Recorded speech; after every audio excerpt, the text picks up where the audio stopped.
اہم خبر ہے ایران پر امریکی حملے کے خلاف لاہور پریس کلب کے باہر جمع مظاہرین پر پولیس نے شیلنگ کر دی ہے۔ مظاہرین منتشر ہونا شروع ہو گئے ہیں۔ تفصیلات جانیں گے نمائندہ ڈان نیوز علی وقار سے۔ علی وقار، بتائیے گا لاہور پریس کلب کے باہر کیا صورتحال ہے؟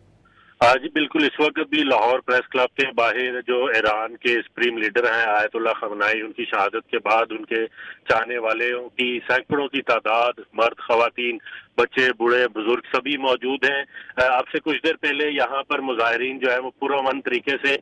جو امریکن قونصلیٹ ہے لاہور پریس کلب کے ساتھ وہاں پر بیٹھ کر اپنا مظاہرہ کر رہے تھے، اپنے غم و غصے کا اظہار کر رہے تھے اور جو نعرے بازی کر رہے تھے جو اسرائیل اور امریکہ نے حملہ کیا تھا اس کے خلاف۔ لیکن اچانک سے جو ہے آنسو گیس کے 3 سے 4 شیل جو ہے وہ فائر کیے گئے، تاہم ابھی تک یہ واضح نہیں ہو سکا کہ یہ شیل جو ہے وہ پولیس کی جانب سے فائر کیے گئے یا اندر امریکن قونصلیٹ کی جانب سے فائر کیے گئے۔ جیسے ہی آنسو گیس کے شیل فائر کیے گئے اسی وقت ہی مظاہرین جو ہے وہ بھی اشتعال آیا اور انہوں نے بھی اشتعال انگیزی کا مظاہرہ کیا اور انہوں نے پتھراؤ کیا اور وہاں پر جو سرکاری املاک موجود تھی، سیف سٹی کے کیمرے تھے، مختلف جو بینرز تھے یا باقی چیزیں تھیں، ان کی بھی توڑ پھوڑ شروع کر دی۔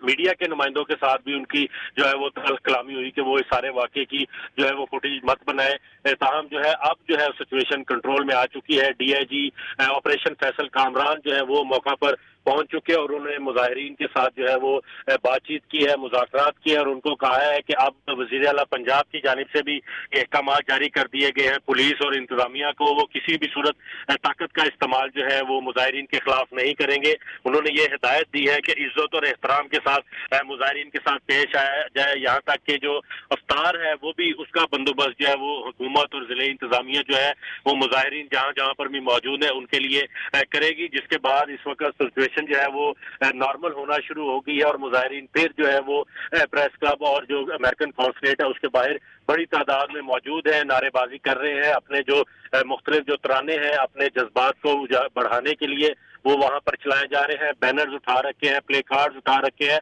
اور اس بات کا ان کا یہی کہنا ہے کہ جب تک یہاں سے امریکن قونصلیٹ کو بند نہیں کیا جاتا، امریکن عملے کو یہاں سے نکالا جائے، تب تک وہ اپنا جو ہے یہ مظاہرہ اور دھرنا یہاں سے ختم نہیں کریں گے۔ جی بہت شکریہ علی وقار ان تفصیلات کے لیے۔